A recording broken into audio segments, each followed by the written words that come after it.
Download aplikasi Tarbiyah Sunnah di handphone Anda. Tersedia di Google Play dan App Store.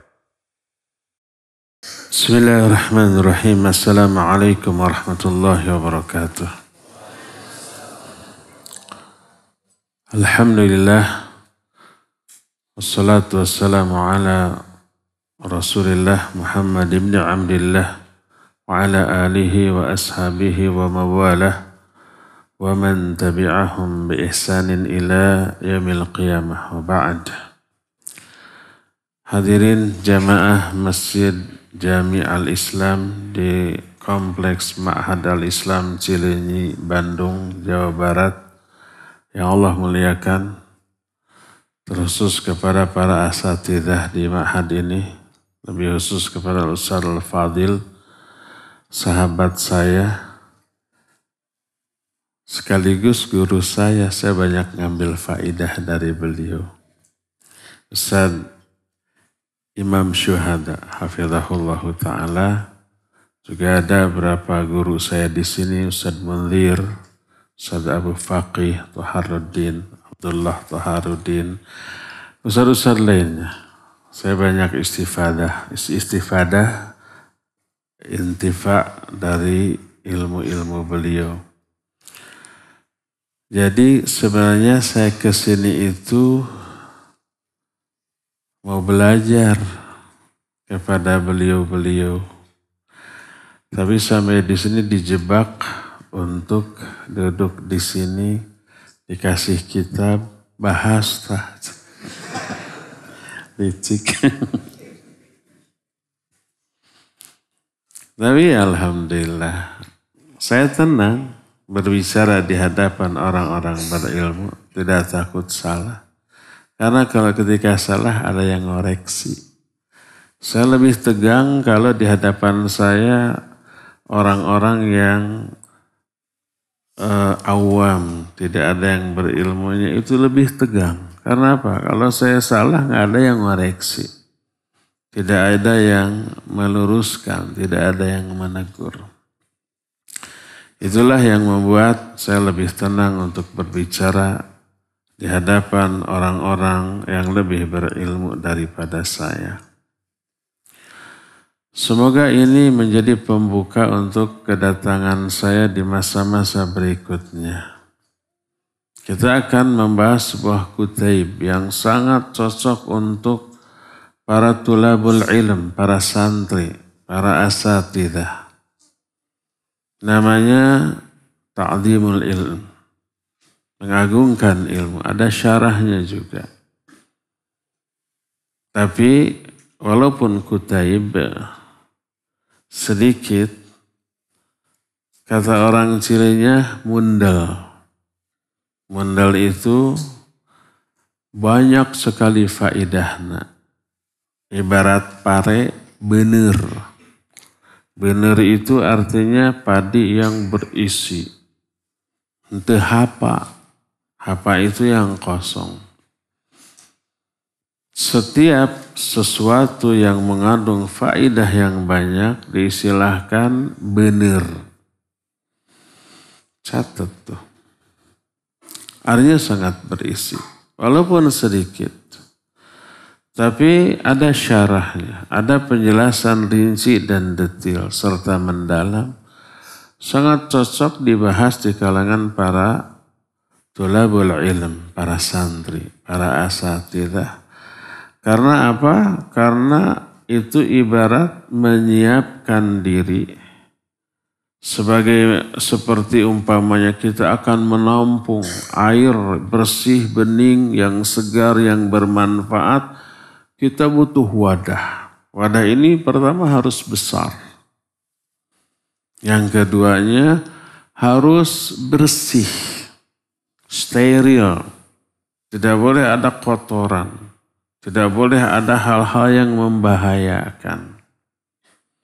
Air itulah ilmu. Wadahnya itu apa? Wadahnya itu adalah hati. Makanya disebut al-qalbu wi'aul ilm. Hati itu wadahnya ilmu.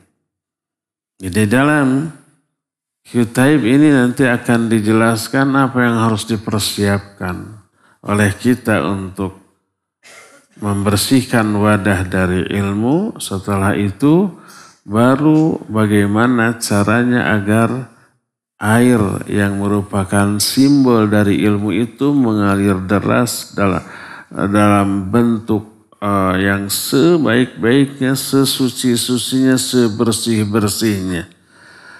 Dan itulah cara untuk mengagungkan ilmu. Nanti insya Allah akan kita bahas.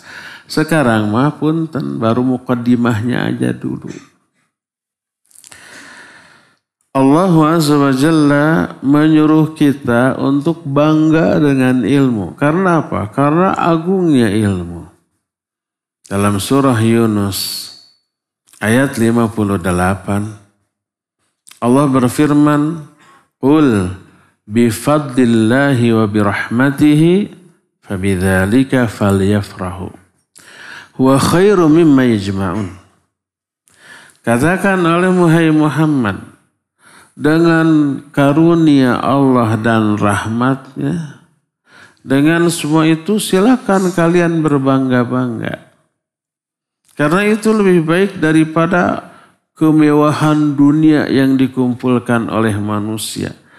Jauh lebih baik, lebih agung, lebih mulia daripada 4 tak. Harta, tahta, wanita, Toyota. Karunia Allah dan rahmatnya jauh lebih agung daripada dunia dan isinya. Silakan kalian berbangga. Kalau orang lain berbangga dengan hartanya, dengan mobilnya, dengan pangkat, jabatan, kekuasaan, banggalah kalian dengan 2 hal. Karunia Allah dan rahmatnya. Berkata Imam Ibnu Qayyim rahimahullah dalam kitab Miftahud Daris Sa'adah. Dari Sa'adah itu surga loh. Ada pintunya. Miftahnya itu kata Imam Ibnu Qayyim ilmu. Miftahud dari sana itu ilmu. Dibahas di sana. Beliau menjelaskan lebih dari 50 keagungan ilmu dalam kitab itu. Nah, ketika menjelaskan Yunus 58 ini, beliau menyatakan, "Qul bifadlillahi wa birahmati." Katakanlah dengan karunia Allah dan rahmatnya. Yang dimaksud karunia Allah di sini iman. Dan yang dimaksud dengan rahmatnya di sini adalah Al-Quran. Kedua-duanya baik iman maupun Al-Quran itu iman adalah bersumber daripada ilmu. Iman yang hakiki adalah iman yang lahir dari ilmu. Al-Quran juga merupakan sumber ilmu. Dan ini kata Imam Ibnu Qayyim rahimahullah menjadi dalil tentang keagungan ilmu. Dengan ilmu yang melahirkan keimanan. Dengan ilmu yang bisa memahami Al-Quran. Ini karunia dan rahmat Allah. Silakan dengan hal itu kalian berbangga-bangga. Karena ilmu ini jauh lebih baik, lebih utama, lebih agung daripada dunia yang dikumpulkan oleh manusia. Berdasarkan hal itulah maka orang yang berilmu, salah satu bukti keagungan ilmu yang mereka miliki, sampai Allah mencintai mereka, menjadikan mereka sebagai wali Allah. Ketika Imam Ibnu Qayyim menerangkan satu hadis qudsi yang sahih diriwayatkan oleh Imam Bukhari dalam kitab Sahih Bukhari. Salah satu penggalan kalimat dari hadis ini agak panjang. Allah menyatakan, "Man ada li waliyan faqad adzantuhu bil harb." Siapa orang yang memusuhi wali-waliku, aku umumkan perang kepada orang itu. Yang memusuhi wali-wali Allah, ngajak perang tuh kepada Allah Azza wa Jalla. Wawanianan. Apa atau siapa yang dimaksud dengan wali Allah? Wali Allah ini diterangkan oleh Allah dalam Al-Quran surah Yunus ayat 62. Ala inna awliya Allahi la khawfun alaihim wa lahum yahzanun alladzina amanu wa kanu yattaqun. Ingat, para wali Allah itu tidak ada ketakutan atas mereka dan mereka juga tidak akan berduka cita. Mereka adalah orang-orang yang beriman dan bertakwa. Kewalian seseorang ditentukan oleh dua hal, oleh iman dan oleh takwa. Makin hebat imannya, makin hebat takwanya, makin hebat kadar kewaliannya, makin dicintai oleh Allah Subhanahu wa ta'ala. Sedangkan dua hal yang menjadi penyebab seseorang dicintai menjadi wali Allah, yaitu iman dan takwa, itu hanya bisa diraih dengan ilmu. Banyak ayat Al-Quran yang menjelaskan ilmulah yang melahirkan iman. Di antaranya berfirman Allah Subhanahu wa ta'ala di dalam Al-Quranul Karim dalam beberapa ayat. Di antara An-Nisa 162 Allah berfirman, lakinir rasikhuna fil ilmi minhum wal mu'minuna yu'minuna bima unzila ilaika wa ma unzila min qablik wal muqimina as-salah wal mu'tuna az-zakah wal mu'minuna billahi wal yawmil akhir ulaika sanu'tihim ajran 'azima. Kata Allah, kan tapi orang-orang yang mendaram ilmunya di kalangan mereka, di kalangan ahlul kitab, mendalam ilmunya, mereka beriman kepada apa yang diturunkan kepadamu dan apa yang diturunkan kepada sebelum kamu. Beriman kepada Al-Quran dan kitab-kitab sebelumnya. Keimanan mereka itu karena ilmu. Karena Allah menyatakan, walakinni rasikhuna fil ilm. Orang-orang yang mendalam ilmunya di kalangan mereka, mereka akan beriman kepada apa yang Allah turunkan. Juga diterangkan dalam surah Al-Isra 107 sampai 109.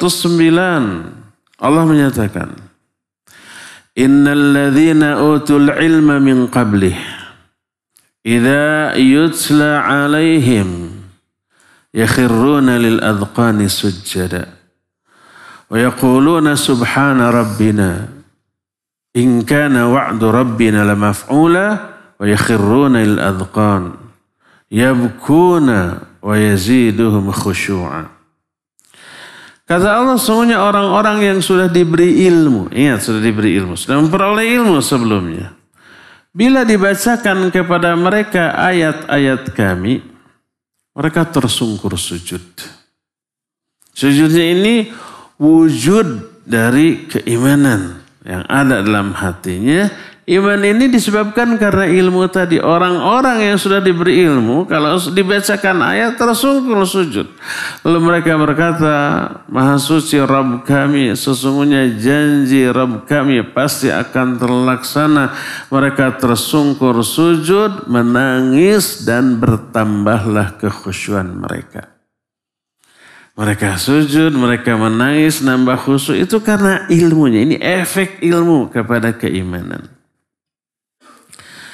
Lihat juga Al-Quran surah Al-Hajj 54. Allah menyatakan, وَلِيَعْلَمَ الَّذِينَ أُوتُوا الْعِلْمَ أَنَّهُ الْحَقُّ مِنْ رَبِّكَ فَيُؤْمِنُوا بِهِ فَتُخْبِتَ لَهُ قُلُوبُهُمْ وَإِنَّ اللَّهَ لَهَادِي الَّذِينَ آمَنُوا إِلَى صِرَاطٍ مُسْتَقِيمٍ.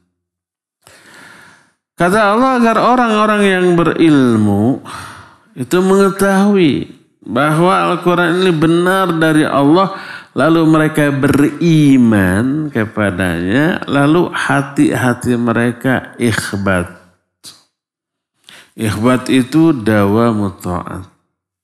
Ikhbat itu kontinu di atas ketaatan. Ikhbat itu istiqamah di atas iman, amal, dan kebenaran.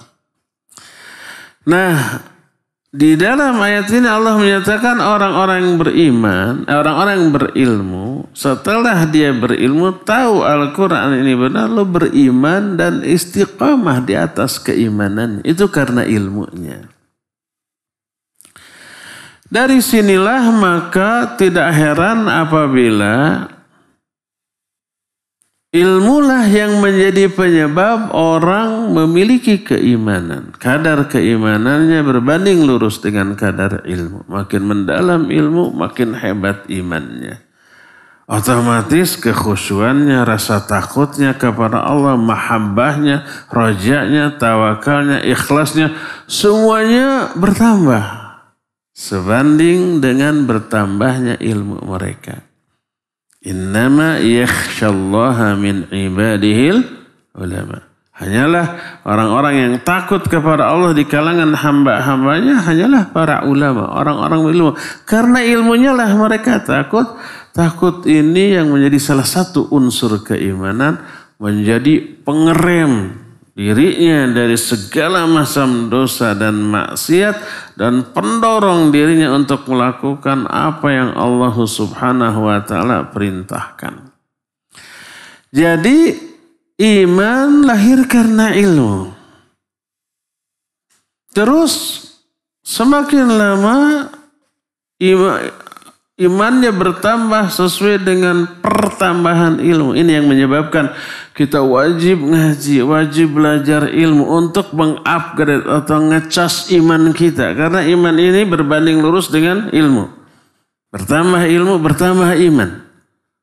Kalau ilmu keumpamanya berhenti kita tuntut, stag iman kita. Terus lupa lagi, apalagi dengan dosa dan maksiat. Ilmunya berkurang, banyak lupa dari ilmu. Imannya juga turun.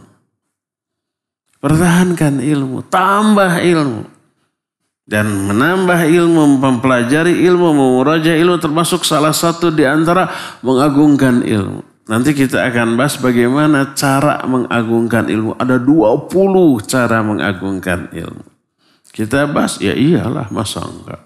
Kan untuk itu kita ngaji ya. Iraha atau nanti, entah tahun depan. Kan sekarang mukadimah dulu. Kalau ilmu terus nambah, iman nambah, sampailah iman ini pada titik yang lebih tinggi, lebih agung. Itu ketakwaan. Takwa ini kadarnya di atas keimanan. Makanya orang beriman disuruh takwa. Ya ayyuhalladzina amanu taqullaha haqqa tuqatih. Hai orang-orang yang beriman, bertakwalah kalian kepada Allah. Jadi tidak setiap iman otomatis takwa. Makanya masih diperintahkan takwa. Tapi setiap takwa pasti iman.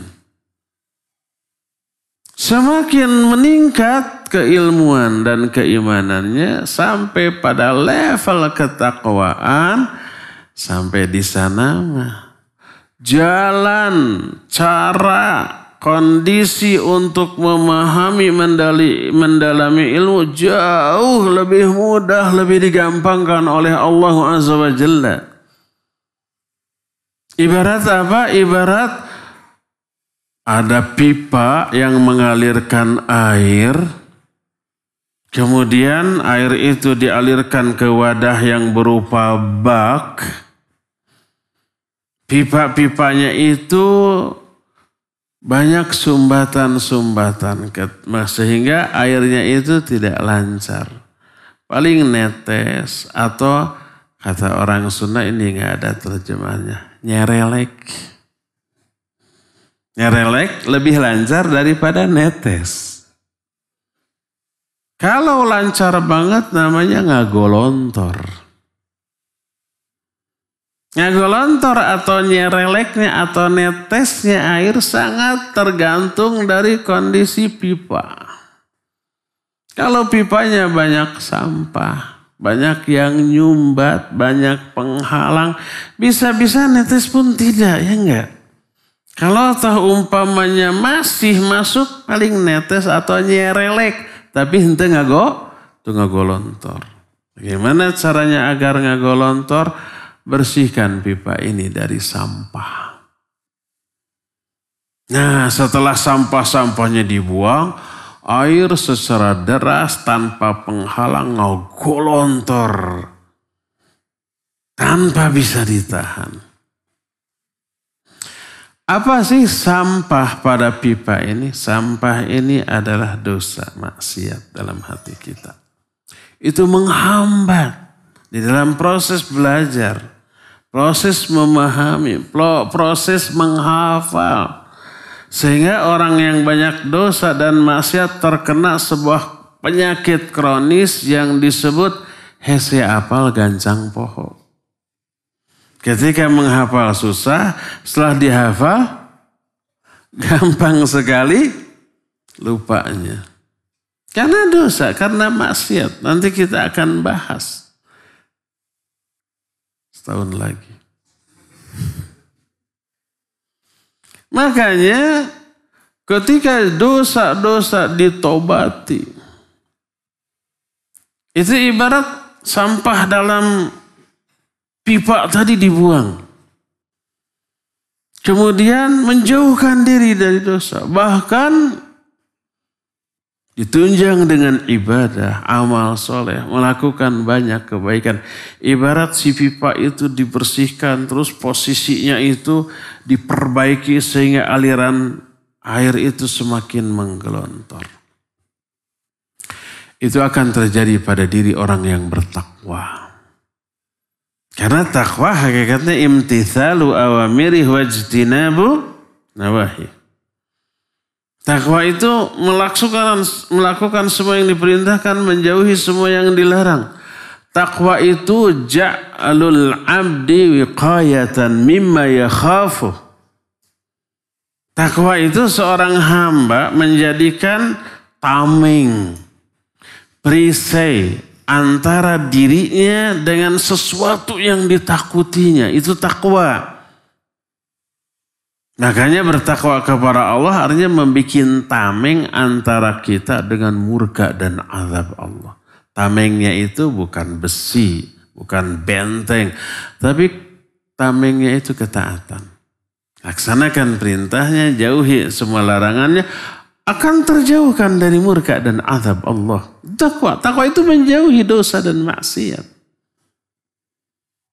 Nah, ketika orang sudah sampai pada level itu, level ketakwaan, Allah berfirman dalam Al-Quran surah Al-Anfal ayat 29, ya ayyuhalladzina amanu in tattaqullaha yaj'al lakum furqana wa yukaffiru ankum sayiatikum wa yaghfir lakum. Hai orang-orang yang beriman, kalau kamu bertakwa kepada Allah, ini orang beriman. Tidak semua orang beriman takwa, enggak. Kalau kamu takwa, Allah akan berikan kepada kamu furqan. Furqan maknanya ilmu.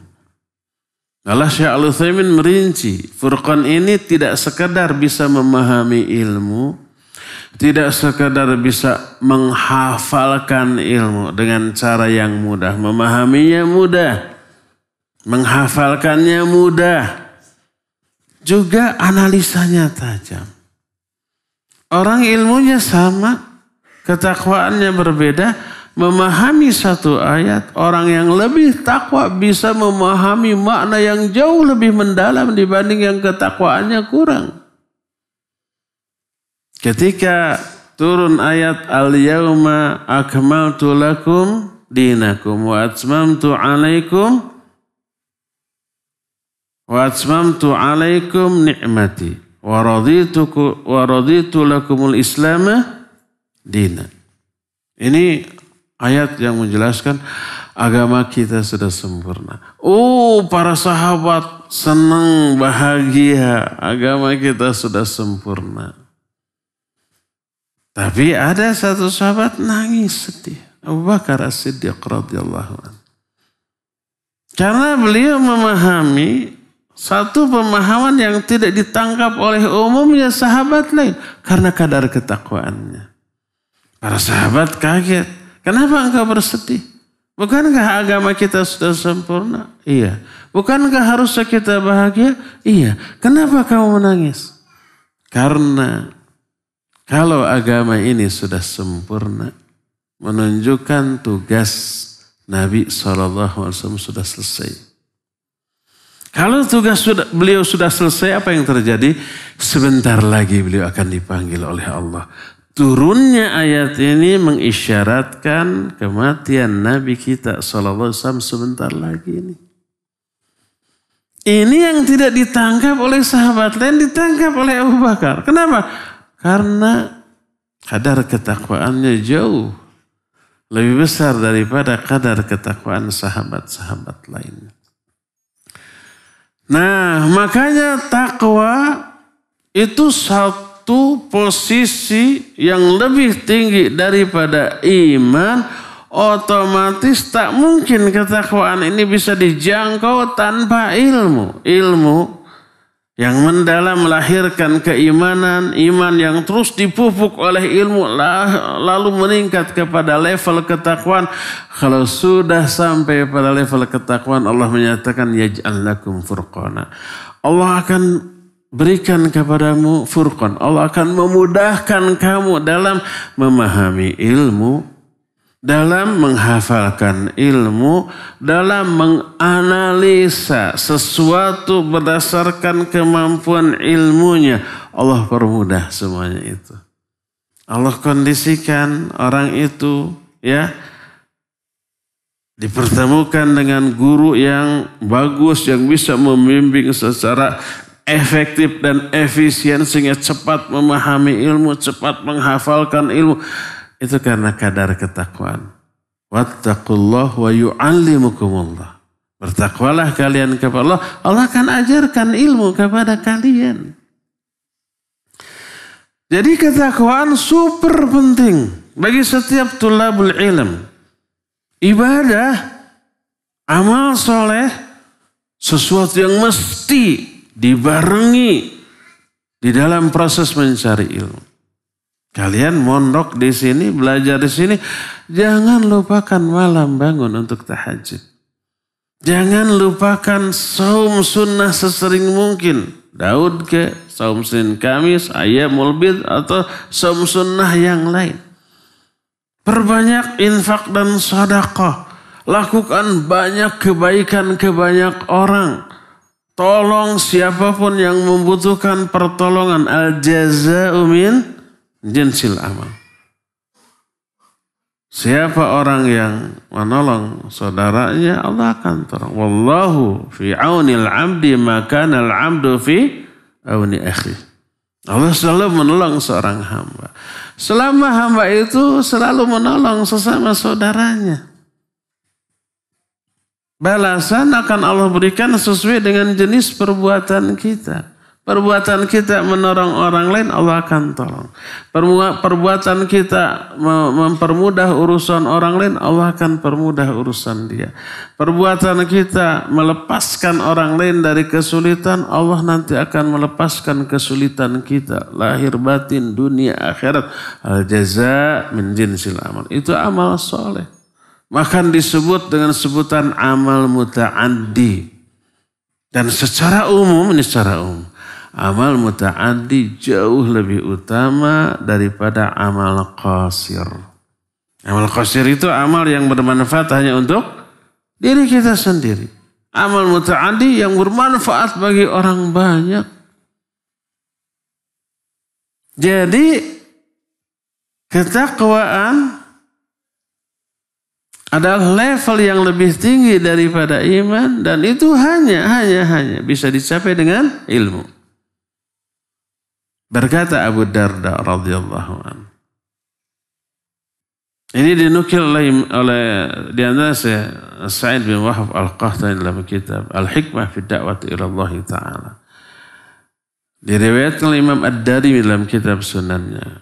Kata Abu Darda, la takunu taqiyan hatta takuna aliman. Wala takunu bil ilmi jamilan hatta takuna bihi amilan. La takunu taqiyan. Kamu nggak akan bisa menjadi orang bertakwa. Hatta takuna aliman. Sebelum kamu berilmu. Kalau tidak berilmu, jangan berharap bisa menjadi orang yang bertakwa. Jangankan takwa, iman juga mungkin tidak. Atau setipis ilmu yang dimilikinya. Jadi la takunu taqiyan hatta takuna aliman. Kamu nggak akan bisa menjadi orang bertakwa sebelum kamu berilmu. Wala takunu bil ilmi jamilan hatta takuna bihi amilan. Dan dengan ilmumu kamu nggak akan bisa menjadi orang yang jamil sebelum kamu mengamalkan ilmu itu.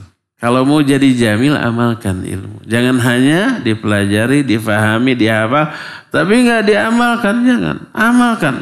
Baru menjadi orang yang jamil. Jamil itu bahasa kita nama kasep. Ganteng gitu ya. Apakah agar ganteng harus berilmu? Ternyata banyak orang yang berilmu, anggar we goreng patut. Yang goreng patut mah. Aya anu kasep berilmu. Tuh sahabat saya. Laku keras beliau.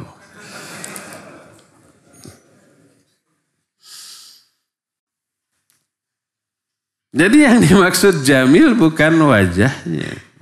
Bukan fisiknya.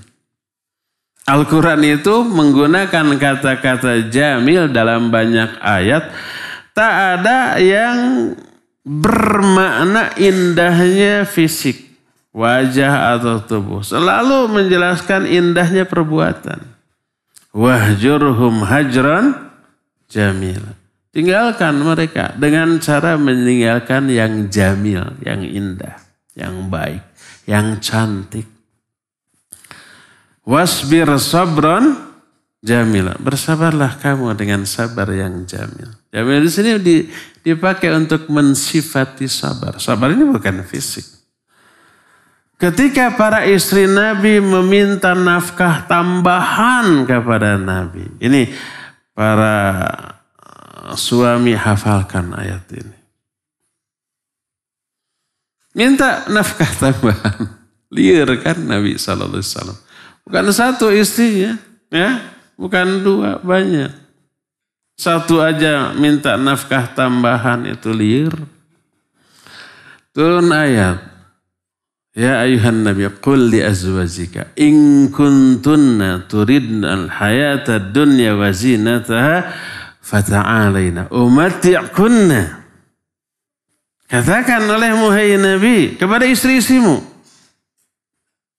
Kepada istri-istri yang meminta nafkah tambahan. In kuntunna turidnal hayata dunya wa zinataha. Kalau kalian menginginkan kehidupan dunia dan kemewahannya, fata'alaina. Ayo.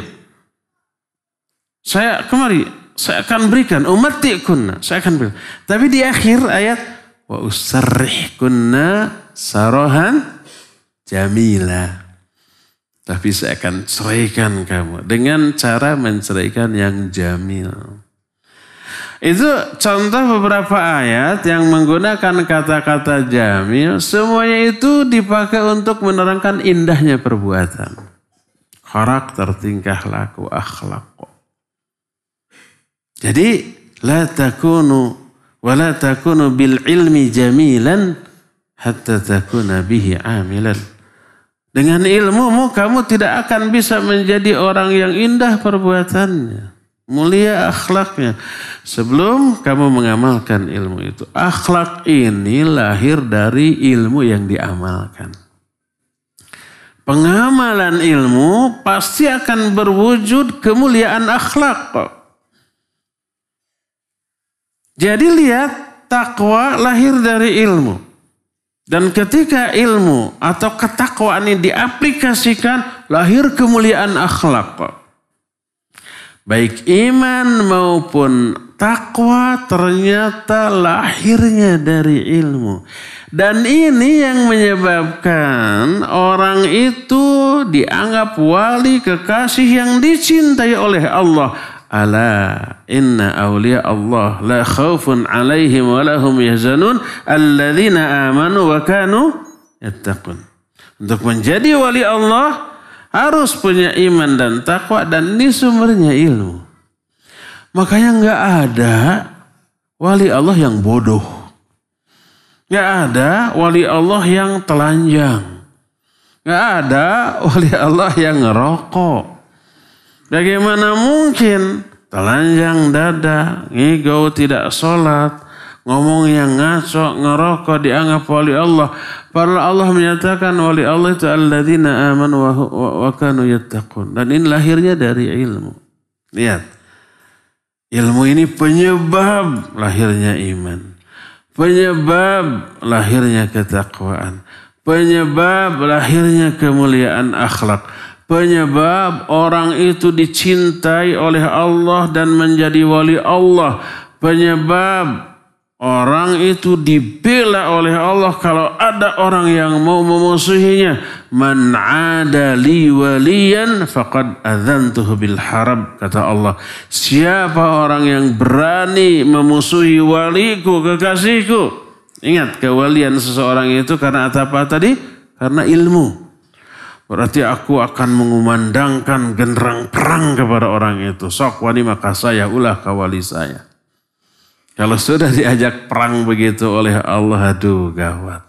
Hancur itu hidupnya, lahirnya, batinnya, dunianya, akhiratnya, segala-galanya itu ya.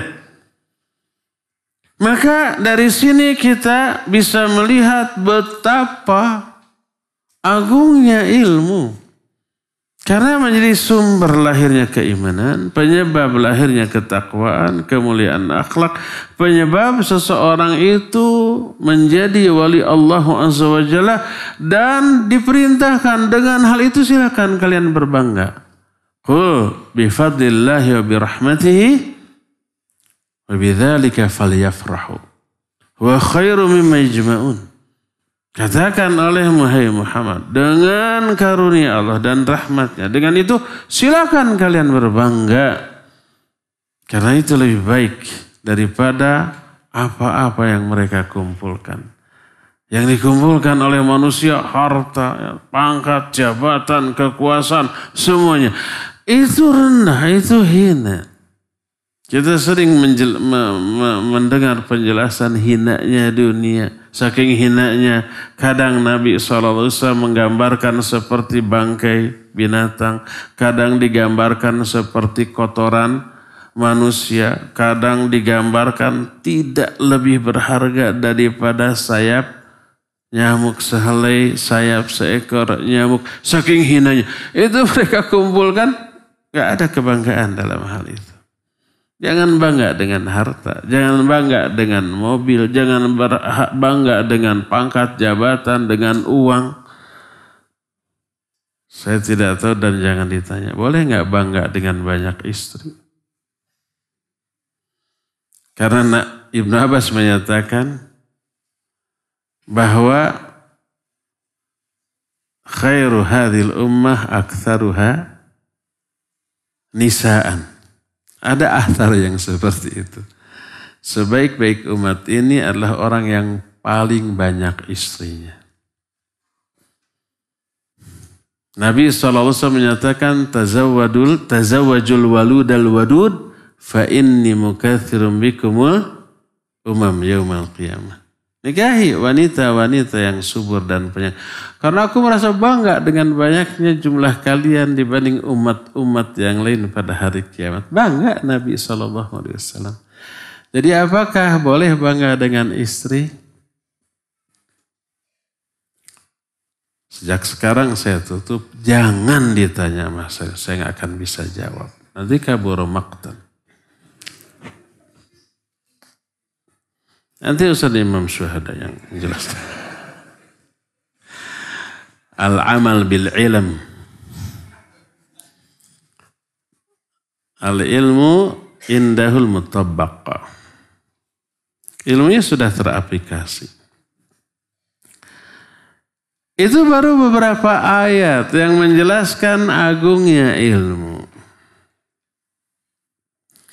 Adapun hadis jauh lebih banyak lagi yang menjelaskan keutamaan ilmu. Mulianya ilmu menyebabkan orangnya pun terangkat menjadi mulia. Dalam pandangan Allah Azza wa Jalla, para malaikat, para nabi, para rasul, para ulama, orang-orang mukmin dan yang lain-lainnya. Di antara hadis yang menjelaskan tentang agungnya ilmu adalah dalam Sahihain dari Muawiyah radhiyallahu an. Berkata Rasul alaihi salatu wasallam, "May yuridillahu bihi khairan yufaqihu fid din." Hadis ini menjelaskan ilmu itu sumber segala kebaikan. Siapa orang yang dikehendaki kebaikan oleh Allah, kalau Allah ingin memberikan kebaikan kepada seseorang, Allah akan membuat dia faham tentang ilmu agama ini. Siapa yang diberikan pemahaman ilmu agama oleh Allah, dimudahkan untuk itu, menunjukkan Allah menginginkan kebaikan kepada orang itu. Caranya difahamkan orang itu tentang agama. Setelah faham agama, ingat tadi dijelaskan. Ilmu agama mengundang turunnya hidayah, menyebabkan tertanamnya iman, menyebabkan teraihnya ketakwaan, menyebabkan akhlaknya pun menjadi mulia. Kalau imannya meningkat, takwanya meningkat, akhlaknya mulia, kebaikan itu ngejar-ngejar dia loh. Dari diri orang seperti ini lahir kebaikan yang sangat banyak. Lahir batin dunia akhirat, baik untuk individu ataupun untuk orang banyak. Orang yang bertakwa, karena ilmu, dia akan banyak melakukan amal yang muta'addi. Amal muta'addi itu amal yang manfaatnya terasa oleh orang banyak. Sehingga jadilah dia manusia terbaik. Khairun nas anfa'uhum linnas. Sebaik-baik manusia adalah manusia yang paling bermanfaat bagi manusia. Ahabbu ibadillahi ilallahi anfa'uhum. Kalau tadi riwayat Bukhari. Kalau ini riwayat Imam At-Tabrani dalam kitab Al-Awsat. Sanadnya sahih. Hamba Allah yang paling dicintai oleh Allah adalah yang paling bermanfaat bagi mereka, bagi manusia lain. Tuh, amal muta'addi itu begitu. Lalu amal-amal yang lahir dari diri orang seperti itu adalah amal yang paling dicintai juga oleh Allah. Amal muta'addi itu. Berkata Rasulullah SAW lanjutan hadis tadi, ahabul a'mal ilallahi sururun tudkhiluhu ala qalbil muslim. Au takshifu anhu kurbatan. Au taqdi anhu dainan. Au tatradu anhu ju'an. Fawallahi li an amsya ma'akhi fi hajati ahabbu ilayya min an a'takifa fi masjid hadha syahra.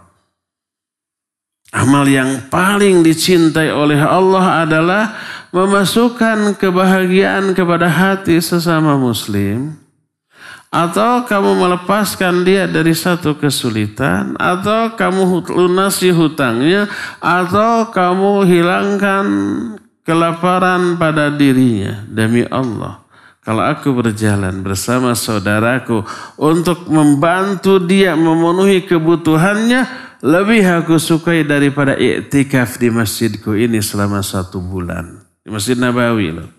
1000 kali lipat dibanding Masjid Al-Islam ini. Makanya kalau mau sholat ya ke sana, ke Masjid Nabawi. Jangan di sini. Kalau bisa. Kalau nggak bisa ya di sini daripada di rumah. Lihat betapa hebatnya orang yang melakukan amal yang muta'addi. Jadi banyaknya kebaikan itu lahir karena ilmu yang Allah berikan. Pemahaman tentang agama yang Allah berikan. Lahir banyak kebaikan dari diri orang seperti itu. Kenapa ya? Kenapa? kemuliaan para sahabat, para ulama as-salafus saleh zaman baheula tidak bisa terjangkau oleh orang-orang zaman kita sekarang. Salah satu ini banyak ya, kalau para ulama as-salafus saleh berbicara untuk kejayaan Islam. Kalau orang sekarang rata-rata berbicara untuk kemuliaan diri sendiri. Kalau ngomong tuh agar kita itu dihormati orang loh.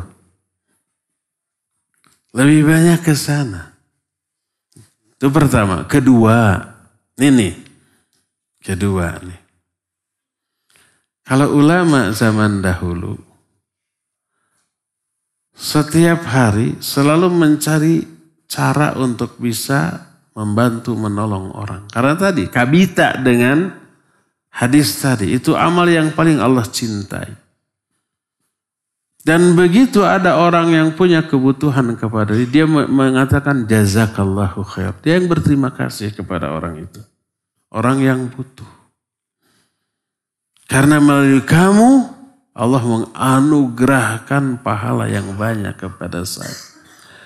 Dan hari yang paling membuat sedih dianggap hari yang penuh musibah adalah hari ketika saya membuka pintu. Tak ada seorang pun di depan pintu rumah saya yang punya kebutuhan kepada saya. Sedih. Gak ada pahala yang Allah akan berikan kepada dia melalui orang lain. Jadi hari yang paling membahagiakan mereka adalah hari ketika banyak orang butuh kepada dia dan dia mampu memenuhi kebutuhan mereka. Minta tolong, minta bantuan ini dibantu. Senang alhamdulillah. Dan ketika hari tak ada seorang pun yang minta atau butuh pertolongan, itu hari yang penuh musibah. Kan terbalik dengan kita ya. Kita mah ada orang, aduh musibah nih. Pasti ya mah curhat namprak ya gitu ya. Pas suatu saat nggak ada, alhamdulillah hari ini mah meniteis cilik herang mata. Ya. Ngomplong. Tidak ada yang curhat, tidak ada yang konsultasi, tidak ada yang minta bantuan, tidak ada yang minta tolong, kan gitunya. Sedikit bedanya kita dengan mereka dahulu, cuma terbalik sedikit nanti. Kenapa mereka dulu begitu, kita sekarang begini? Karena ilmu dan iman dan takwa yang jauh di atas kita. Jadi may yuridillahu bihi khairan yufaqihu fid din. Siapa orang yang dikehendaki kebaikan oleh Allah, Allah akan buat dia faham tentang agamanya. Allah berikan ilmu agama kepada dia. Dari ilmu agama lahir banyak kebaikan dari dia. Kebaikan untuk dirinya, kebaikan bagi banyak orang. Ini hadis pertama yang menjelaskan agungnya ilmu sampai ilmu menjadi sumber kebaikan bagi diri seorang. Kedua kali, jangankan orang biasa, malaikat mengagungkan ilmu loh. Hadis dalam Musnad Ahmad dari Abu Darda radhiyallahu an berkata Rasul alaihi salatu wassalam, "Man salaka tariqan yatlubu fihi ilman, salakallahu bihi tariqan min turuqil jannah." Wa innal malaikata la tadau ajnihataha li talibil ilm ridan bima yasna. Wa innal alima la yastaghfiru lahu man fis samawati wa man fil ard wal hitan fi jawfil ma. Wa inna fadlal alimi 'ala al 'abid ka fadlil qamari lailatal badri 'ala sa'iril kawakib. Wa innal ulama warathatul anbiya wa innal anbiya lam yuwarithu dinaran wala dirhaman innama warathul ilma faman akhadahu akhadha bihadin wafir. Siapa orang yang menelusuri suatu jalan untuk mencari ilmu, ini kena dengan antum semua di sini, terutama para santri. Berbulan-bulan pergi dari rumah, berpisah dengan orang tua, kakak, adik, kawan-kawan, semua orang yang disayangi, dan kesenangan bergaul, bermain dengan teman-teman ditinggalkan. Demi apa? Demi ilmu. Siapa orang yang menelusuri suatu jalan untuk mencari ilmu, Allah akan mudahkan bagi orang itu jalan-jalan menuju surga. Ini efek dari baru belajar loh, belum berilmu. Belum tentu dia paham terhadap ilmu yang dipelajari. Baru proses belajarnya udah direspon oleh Allah tuh. Allah akan mudahkan bagi dia jalan-jalan menuju surga. Maknanya Syekh Al-Utsaimin menerangkan Allah berikan hidayah kepada dia. Untuk apa? Untuk beriman, beramal saleh. Sebab iman dan amal saleh yang memudahkan orang masuk surga. Karena mencari ilmu, karena keluar tiba-tiba muncul keinginan untuk sholat. Sholatnya lebih khusyuk, lebih nyunnah, lebih ikhlas gitu ya. Tiba-tiba ingin berzikir, berdoa, ingin membaca Al-Quran, ingin infak dan sedekah gitu tuh. Allah berikan hidayah. Dan sesungguhnya para malaikat meletakkan sayap-sayap mereka bagi para pencari ilmu karena ridho dengan apa yang sedang mereka lakukan. Berkata Imam Al-Khattabi rahimahullah ketika menjelaskan meletakkan sayap. Ada 3 makna meletakkan sayap. Pertama adalah al-ihtiram lil ilmi wa talibihi. Menghormati, menghargai ilmu dan orang-orang yang menuntutnya. Kalau tentara menghormati itu dengan cara begini. Kalau nggak pakai senjata ya. Kalau hormatnya pakai senjata beda lagi kan. Kalau malaikat dengan meletakkan sayap. Ini yang pertama. Yang kedua, bermakna an-nuzul fi majalasil ilmu adamut tiran. Meletakkan sayap maknanya tidak terbang. Turun. Kemana? Ke majlis-majlis ilmu. Saat itu mereka tidak terbang. Meletakkan sayap, kan sayap fungsinya untuk terbang ya. Diletakkan berarti tidak terbang. Terturun ke majlis-majlis ilmu. Maka di sini penuh dengan para malaikat. Lebih banyak jumlah malaikat daripada orang. Sekarang orang di sini ada berapa? Ada 10 orang yang hadir? 10 orang lebih ya. Lebih lah kira-kira. Gak tahu akhwat. Entah lebih banyak, entah lebih sedikit. Biasa akhwat lebih banyak loh. Yang ini biasanya.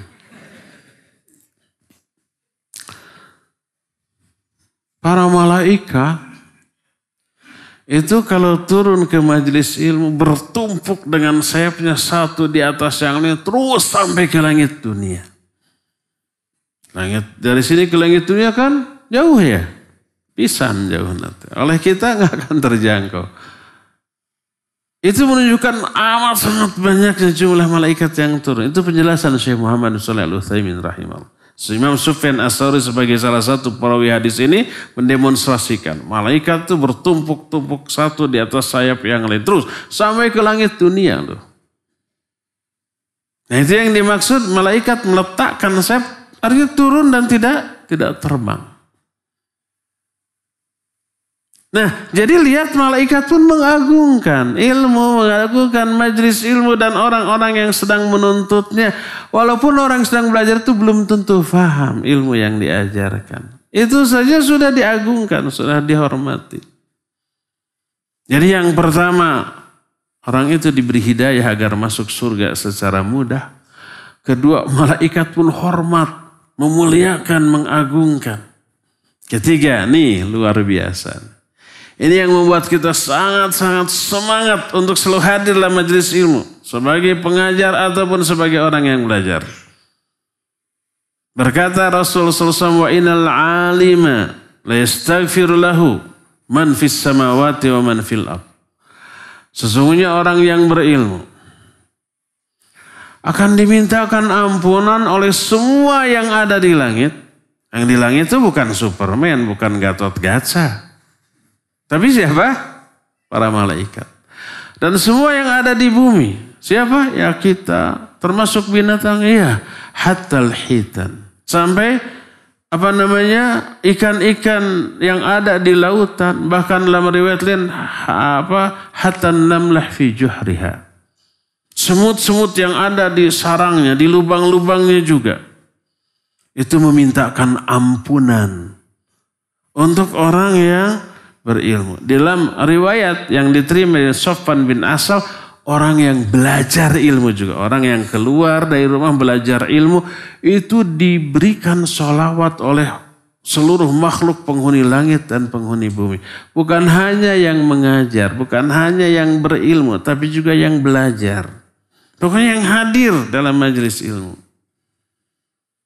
Itu dimintakan ampunan. Jumlahnya yang meminta ampunan, yang istighfar gak kehitung.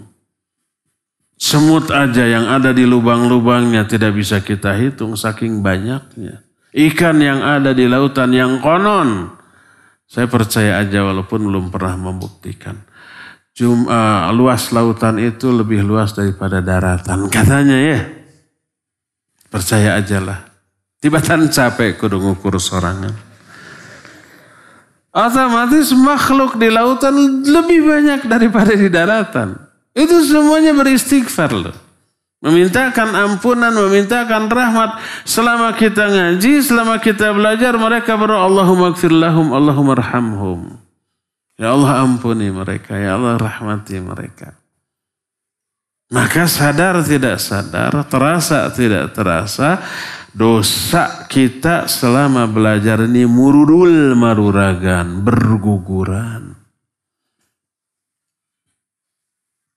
Ini salah satu di antara keagungan ilmu loh. Membuat mempelajarinya menggugurkan dosa. Selain mengundang banyaknya pahala. Gugur dosa kita. Terus kata Nabi SAW. Wa inna fadlal alimi alal abid ka fadil qamari laylatal badri ala sairil kawakib. Sesungguhnya keutamaan orang yang berilmu dibanding ahli ibadah. Ahli ibadah tanpa ilmu. Orang yang berilmu, apakah setiap orang yang berilmu tidak selalu abid? Idealnya alim otomatis abid, tapi tidak setiap abid alim. Idealnya itu. Tapi ada kondisi, ini saya dengar dari Syekh Salim bin Id al-Hilali, hafizahullah ta'ala dulu ketika dalam daurah. Perbedaan abid dengan alim, alim dengan abid. Alim itu hanya melakukan ibadah-ibadah yang wajib saja. Yang sunnahnya banyak ditinggalkan. Dan ini tidak dosa. Kalau abid mah fardu kalaku, sunnah kalampah. Yang fardu dilakukan, yang sunnahnya juga dilaksanakan. Ibadah. Tapi ilmunya kurang. Kalau yang alim banyak ilmunya tapi ibadahnya pas-pasan. Dan Imam Bukhari dalam kitab Adabul Mufrad itu menjelaskan ada dua tipikal orang yang memungkinkan dia hanya bisa melakukan yang wajib, yang sunnahnya banyak ditinggalkan. Karena kewajiban. Pertama umaro, RT, RW gitu ya, kades atau lurah atau camat. Itu banyak meninggalkan amal sunnah karena punya kewajiban mengkhidmah orang. Mengurus banyak keperluan orang, ngurus KTP, surat pindah, KK, terus apalagi NA. Kalau kita mau nikah lagi kan harus ngurus NA-nya. Dan seterusnya itu RT, RW, lurah sampai kecamatan sibuk. Dan yang begitu bukan 1-2 orang, seharian itu ngantri. Kalau dia banyak melakukan amalan sunnah terbengkalai itu, udah jangan jadi umaro aja. Termasuk ulama? Ya, termasuk ulama. Karena dia berkewajiban mengajar dan seterusnya. Kadang-kadang harus meninggalkan amalan sunnah. Ada alim dengan ibadah pas-pasan dan abid ibadahnya hebat tapi ilmunya terbatas. Mana yang lebih utama? Kata Nabi SAW, keutamaan seorang alim di atas seorang abid dibanding seorang abid seperti keutamaan bulan di malam purnama dibanding seluruh bintang yang ada. Malam purnama tanggal 14, bulan itu bulat. Asal nggak ada awan ya. PLN mati masih terang benderang. Tapi bagusnya jangan mati, tidak perlu untuk kulkas. Untuk dispenser, untuk pompa airnya. Bukan hanya cahaya yang kita ambil manfaat dari listrik, bukan. Tapi yang lain-lain. Dan itu tidak bisa dihandle dengan bulan. Tapi bulan cahaya di malam purnama mengalahkan jutaan bintang. Seperti itu keutamaan orang berilmu. Satu yang berilmu dibanding ribuan atau jutaan orang bodoh walaupun ahli ibadah. Itu lebih utama. Keutamanya karena ilmu. Nggak ada keterangan orang utama karena nasab. Satu orang yang nasabnya bagus lebih utama dari 70 ulama. Mana dalilnya itu? Dagang nasab demi nasib. Ini keutamaan ilmu. Keutamaan orang berilmu dibanding ahli ibadah. Tanpa ilmu seperti bulan di malam purnama dibanding seluruh bintang yang ada. Tuh. Di keutamaan ilmu dalam hadis ini pertama mengundang turunnya hidayah Allah, yang kedua para malaikat pun menghargai, memuliakan, yang ketiga dimintakan ampun oleh para malaikat dan seluruh makhluk penghuni langit dan bumi, yang keempatnya ini lebih utama daripada ahli ibadah. Kelimanya sesungguhnya para ulama itu ahli waris para nabi. Banyak orang yang salah menerjemahkan ulama pewaris para nabi. Dibalik itu. Yang menerima warisan itu disebut apa? Ahli waris. Kalau pewaris, yang memberi warisan. Innal ulama warathatul anbiya. Para ulama ahli waris apa pewaris? Ahli waris para nabi, bukan pewaris. Pewarisnya nabi yang memberikan warisan. Para ulama yang menerima warisan. Yang menerima warisan ahli waris. Kalau ada seorang yang mati sahawai ahli waris. Nah kan gitunya. Bukan siapa aja pewarisnya. Enggak ada. Ahli waris.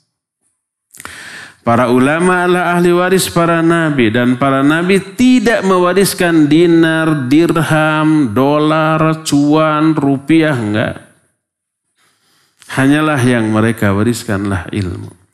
Maka siapa orang yang sudah memperoleh ilmu, berarti dia memperoleh bagian yang banyak dari warisan para nabi. Jadi terlihatkan betapa dahsyatnya ilmu, betapa agungnya ilmu melahirkan banyak kebaikan dan kemuliaan. Baik bagi majelisnya ataupun bagi orang-orang yang mempelajarinya. Hanya ketika proses belajar yang belum tentu faham, itu sudah memperoleh keutamaan. Apalagi setelah belajar lalu faham, lalu dihafal, lalu diaplikasikan. Wah itu mah kemuliaannya sudah nggak bisa dikejar oleh orang biasa. Terlihat betapa dahsyatnya dan agungnya ilmu. Makanya agungkan ilmu. Jangan anggap remeh, jangan hinakan, jangan rendahkan. Jangan disimpan di prioritas nomor belasan apa puluhan. Prioritaskan nomor satu. Ini sumber kebaikan. Sumber lahirnya iman, lahirnya ketakwaan, lahirnya kemuliaan akhlak, dan lahirnya seluruh kebaikan adalah ilmu. Prioritaskan nomor satu dalam kehidupan kita. Mencari ilmu sampai mati. Mengajarkan ilmu sampai mati. Jangan sampai ada orang yang menyebut kita pensiunan ustadz atau santri. Dulu mah dia jadi ustadz ngajar, sekarang mah berhenti. Aduh hina tuh. Allah yang memberhentikan dia tuh. Dari derajat yang mulia kepada derajat yang lebih hina dan lebih rendah. Ada mantan-mantan ustadz? Ada. Dulu mah ustadz, sekarang mah jadi pengusaha. Dulu mah ustadz, sekarang mah jadi tukang dagang, itu banyak. Allah yang menghentikan dia. Mungkin karena dianggap tidak layak untuk didudukan kepada level ustadz. Jangan sampai kita termasuk kepada salah satu di antara mereka ya. Nah, sekarang bagaimana cara mengagungkan ilmu, itu materi yang pokok yang kita akan bahas. Nanti mudah-mudahan saya bisa rutin ke sini.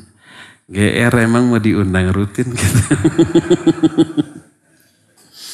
Kalau mau, kita akan membahas sebuah kitab Syarah Ta'dhimil Ilm.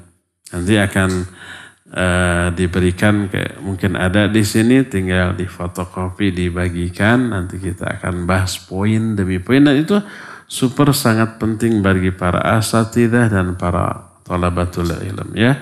Untuk pagi ini cukup sampai di sini saja, dan mohon maaf saya tidak bisa sampai zuhur di sini. Zuhur sudah harus di tempat lain.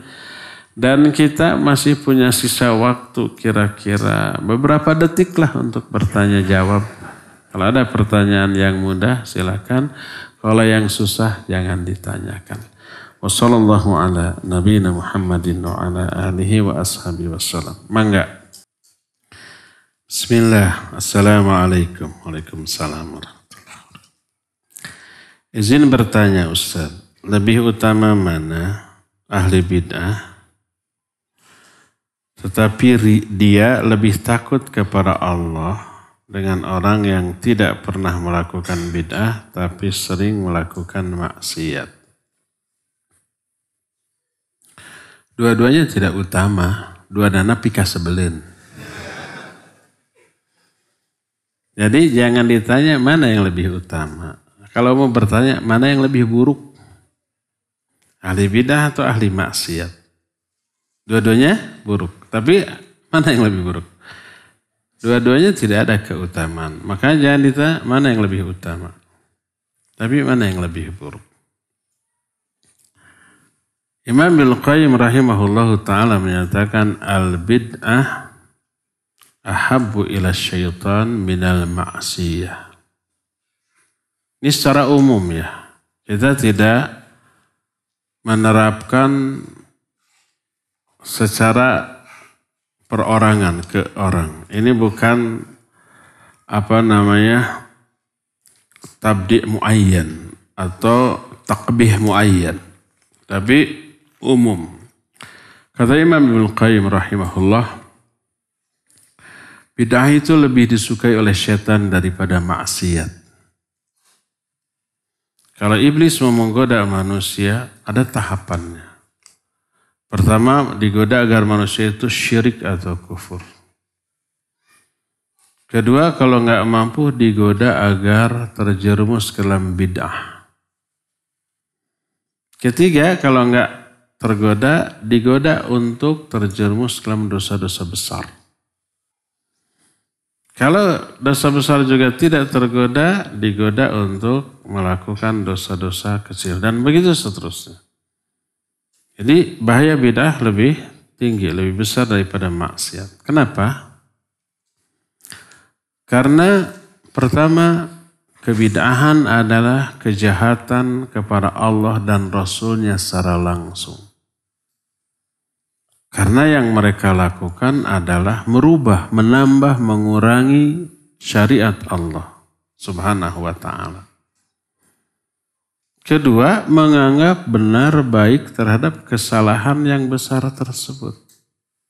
Merasa itu ibadah. Makanya berani mengorbankan jiwa raga untuk mendakwahkannya dan membelanya.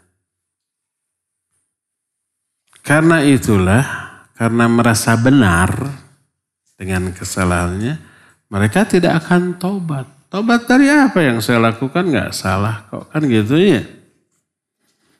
Adapun pelaku maksiat,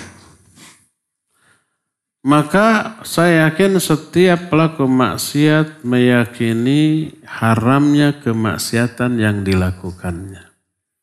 Coba tanya ke penjudi, ke pemabuk, ke pezina, ke perampok, pencuri gitu. Tahu nggak bahwa itu haram? Tahu. Merasa dosa nggak? Ya merasa. Mudah-mudahan anak saya, turunan saya jangan seperti saya lah ya. Mudah-mudahan jadi kiai. Jadi garong oge berharap anaknya jadi kiai. Itu menunjukkan tahu, yakin salah. Kalau yakin salah, ada harapan untuk bertobat, untuk berhenti. Dan tidak akan terang-terangan mendakwahkan, mengajak orang kepada kejahatan. Ayo sama-sama minum. Mungkin ada 1-2 kekawan, tapi terang-terangan di muka umum enggak. Tahu orang-orang akan mencelaknya. Mabuk, mencuri, berzina, dan seterusnya. Makanya orang-orang yang berzina seperti itu ngumpet-ngumpet kan. Begitu ketahuan aib, mereka malu. Seperti itu. Jadi maksiat, pelakunya sangat-sangat mungkin suatu saat berhenti dan tobat. Kalau bid'ah tidak. Jadi jangan disimpulkan, oh kalau begitu pelacur, pemabuk lebih utama daripada tukang sholawatan. Enggak, keliru, salah. Kita tidak menghukumi orang yang melakukannya. Karena baik buruknya seseorang tidak hanya dinilai dari 1-2 amalan, tapi dari seluruh amalan secara keseluruhan. Mungkin pelaku bid'ah dalam satu ibadah, dia nyunah dalam hal yang lain. Atau dia umpamanya melakukan amal-amal ibadah yang tidak dihukumi sunnah atau bid'ah. Seperti infak dan sedekah, menolong itu mah nggak ada bid'ah sunnah. Wah ini mah cara menolong nanti bid'ah, nggak ada itu. Ya, oh ini mah cara infak sedekah nanti bid'ah gering tenyunah, nggak ada. Asal infak sedekah, menolong orang, membahagiakan orang dengan cara syar'i gitu yang tidak meninggal itu tidak dihukumi oleh sunnah atau bid'ahnya, enggak. Mungkin mereka banyak melakukan hal itu, tapi juga mereka melakukan kebid'ahan. Nah kalau yang pelacur tadi jelas dengan pelacurannya itu sesuatu yang busuk. Jadi jangan dibandingkan, oh orang-orang wahaboy disebutnya wahaboy. Menganggap para pelacur, para pezina, para tukang mabok lebih utama daripada tukang sholawatan di masjid. Ini kesimpulan yang keliru. Kita tidak menghukumi pelakunya. Karena pelakunya itu baik buruknya, utama atau tidaknya itu dilihat dari seluruh segi. Dari seluruh amalan. Bukan hanya dari 1-2 jenis amalan. Itu ya.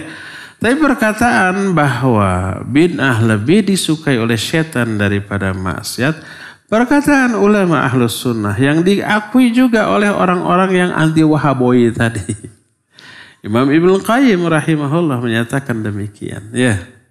Mereka mengakui Imam Ibnu Qayyim, ya pastilah mengakui keilmuannya. Ya. Jadi mana yang lebih buruk? Ahli bid'ah atau ahli maksiat?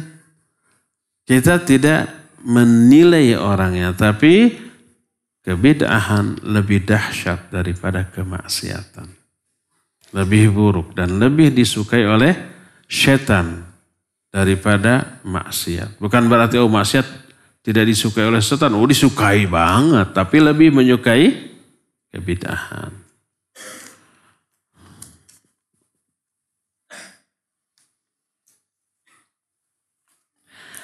Ustaz, bagaimanakah cara kita berbangga dengan karunia dan rahmat Allah? Salah satu tadi dijelaskan ilmu. Nanti gimana cara mengagungkan dan bangga terhadap ilmu nanti kita bahas ya. Nanti kita akan bahas. Sabar. Nusabar masuk subur. Terakhir, jangan ada lagi yang nanya, udah habis waktunya, udah lewat. Assalamualaikum warahmatullahi wabarakatuh. Waalaikumsalam warahmatullahi wabarakatuh. Melihat dari dalil sebaik-baik suami yang banyak istrinya, bagaimana cara untuk menambah istri sesuai sunnah? Ini yang saya ingin tahu. Kalau saya sudah tahu jawabannya, saya sudah jadi Superman sekarang. Sekarang masih cemen. Superman itu sebutan untuk suami yang punya 4 istri. Superman. Kalau 3 istri, gentleman. Kalau 2 istri, real man. Satu istri, cemen. Yang enggak punya istri, no comment.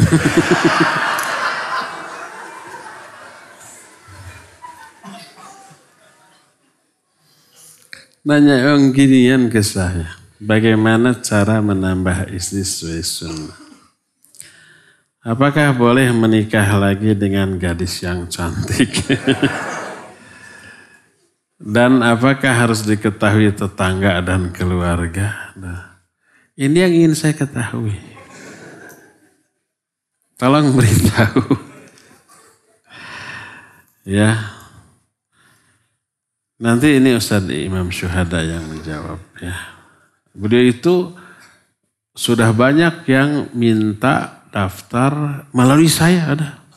Sudah saya sampaikan, Ustadz tolong hubungkan saya dengan Ustadz Imam Syuhada. Sudah saya sampaikan, gadis. Duh, kenapa Imam Syuhada?